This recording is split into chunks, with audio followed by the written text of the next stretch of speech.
নমস্কার।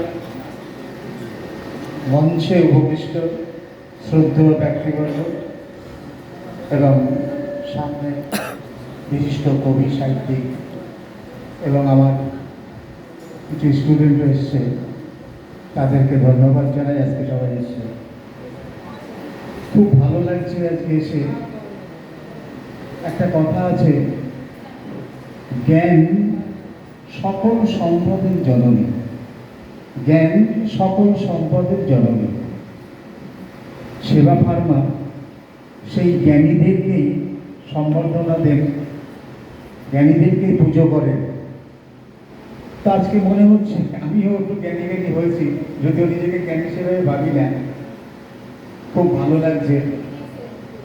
আজকে মন নিয়ে কাজ করি, কলেজে পড়াই, ম্যানেজমেন্ট পড়াই, ফিনান্সিয়াল ম্যানেজমেন্ট পড়াই, ইকোনমিক্স পড়াই।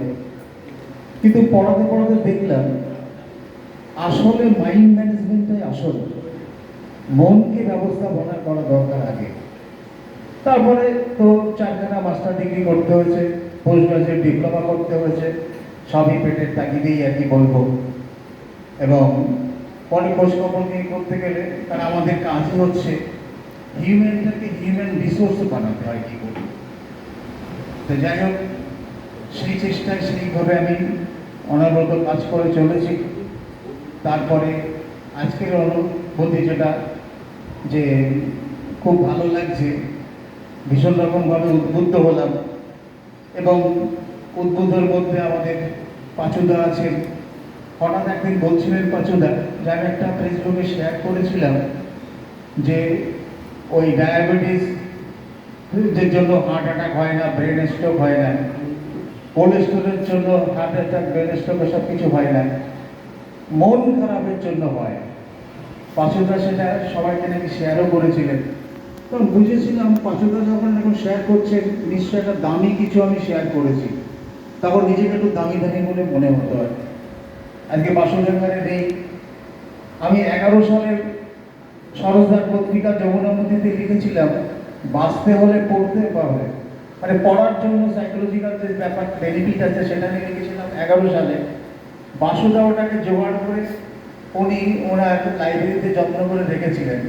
পরবর্তীকালে বাসুদার সাথে যখন পরিচয় হয়, তখন উনি বললেন, আপনি সেই অরুণ অধিকারী যিনি লিখেছিলেন বাঁচতে হলে পড়তে হবে? বলে হ্যাঁ। তা উনি যে বাসুদার মতো লোক ওটা যত্ন করে রেখেছিলেন, তখনই ব্যাপারটা বুঝেছিলাম যে আমি কিছু একটা করছি, ভালো লাগার ব্যাপারটা করছি। তো এরকম আমার জীবনে অনেকেরই এরকম অবদান আছে। সেই অবদান নিয়ে আমি আস্তে আস্তে এগিয়ে চলেছি, আর অনুপ্রেরণা পাচ্ছি এটা ব্যাপার নিয়ে। আজকে স্বপনদা চলে গেলেন, স্বপন কুমার বালা, উনি আমাকে একটু উস্কি দিয়ে গেলেন যে ছেলেরা, সন্তানরা কথা শোনে না। আমি সেই সম্পর্কে একটু কিছু বলতে চাই। আমরা অনেকটা ভুল করেছি বাচ্চা মানুষ করতে যেয়ে। যারা সবে বাবা হয়েছে বা বাচ্চা ছোট, ভবিষ্যতের বাবা মাদের কথা বলছি, সেটা একটু খেয়াল রাখতে হবে। এটাই পরীক্ষিত সত্য। জোর করে বাচ্চাকে খাওয়াবেন না। জোর করে খাওয়ালে বাচ্চার এনজাইম ক্ষরণ অফ হয়ে যাবে, পেটের গোলমাল হয়ে যাবে, শরীরে 42খানা রোগ দেখা দেবে। জোর করে পড়াবেন না। জানার আনন্দ, জানানোর আনন্দ ব্রেনের একমাত্র টনিক। বাচ্চার কিন্তু জোর করে পড়ালে ওই জানার আনন্দ যে টনিক, সে ব্রেন পাবে না।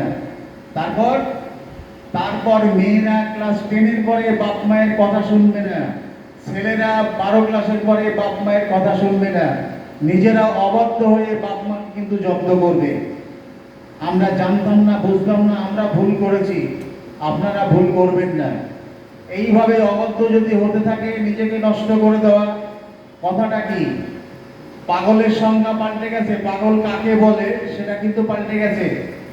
এখন বলা হয় ভালো হওয়ার খিদে যার চলে গেছে, ভালো হওয়ার ইচ্ছা যার চলে গেছে, সেই কিন্তু পাগল। সুতরাং ভালো হওয়ার খিদেটা রাখতে হবে, উন্নতি করার খিদেটা রাখতে হবে। তাহলে সুযোগ সীমাহীন, প্রকৃতি সীমাহীন সুযোগ দিয়েছে। আর ভগবান যদি মানেন, তাহলে ভগবান যারা মানে তাদের কথাও বলে যাচ্ছি, সুযোগ কিন্তু সীমাহীন। শুধু দৃষ্টিভঙ্গিটা পাল্টানো দরকার, মাইন্ডসেটটা পাল্টানো দরকার। সেটা এখান থেকে সেভাবে হয়। আর একটাই কথা, সেবাকে আমিও একটু সেবা দিতে চাই, আমিও সেবা করার জন্য একটু আমাকে যদি সুযোগ দেওয়া হয় তাহলে আমিও খুব কৃতার্থ হব। যেমনভাবে হোক, এখানে বয়স্ক লোকরাও থাকেন, স্টুডেন্টরাও থাকেন, কর্মচারীরাও থাকেন, সমস্ত কিছু থাকে। এই কর্মচারী ম্যানেজমেন্ট পড়াই বলে একটা নিজের একটা সংজ্ঞা পেয়েছি যে যে কোনো প্রতিষ্ঠানে 63% লোক কাজ করেই না, সরকারি হোক বেসরকারি হোক। 63% লোক মানে 63% লোক কোনো কাজ করে না, বাধ্য হয়ে কাজ করে, তারপরে মাইনে নিয়ে বাড়ি যায়। 24% লোক কাউকে কাজ করতে দেয় না, বাধা দেয় কাজ করতে। আর মাত্র 13% লোক থাকে, তারাই মন প্রাণ দিয়ে কাজ করে এবং কাজ না করে পয়সা নেওয়াটাকে চুরি মনে করে। তাদের এই 13%, আগে 80-20 ছিল, 20% 80% লোক কাজ 80% কাজ করতো, আর 80% লোক 20% কাজ করতো। এখন 13% লোক কিন্তু পুরো প্রতিষ্ঠানকে ধরে রাখে। আসলে কেন? কারণ আনপ্রোডাক্টিভ ইনকাম কিন্তু থাকে না। এটা ইকোনমিক্সের কথা, কোনো ভগবানের কথা নয়। আর ইনকামের সাথে সাথে আমাদের কিন্তু আশীর্বাদটাও আয় করতে হবে, তাহলে আমরা নিরোগ থাকতে পারবো, অর্থনৈতিক দিক দিয়ে আরো বেশি, অনেক বেশি বেশি উন্নত করতে পারবো। আর ওই বললাম, জানার আনন্দ, জানানোর আনন্দ ব্রেনের একমাত্র টনিক। শরীর মন দুটোকেই সুস্থ রাখা যায়, কারণ হিলিং ইন্টেলিজেন্ট বলে একটা ব্যাপার আমাদের ব্রেনে কাজ করে। ব্রেনে এবার ব্যান্ডউইথ বলে ওটাকে, যখন মোবাইল হ্যাং করে যায়, ব্যান্ডউইথের জন্য আমাদের ব্রেনও এরকমের আছে। এই আনন্দ নিয়ে আমরা বাঁচবো এবং তাদের সাথেই আমরা আছি, সেই তাগিদেই এখানে আমরা আসি। ভালো থাকবেন। Thank you. থ্যাংক ইউ, আপনাকেও ধন্যবাদ। আমরা শুনলাম তার অনুভূতির কথা এবং তিনি যে বিষয় নিয়ে গবেষণা করেন তার কথা জানালেন ছোট্ট করে। এবার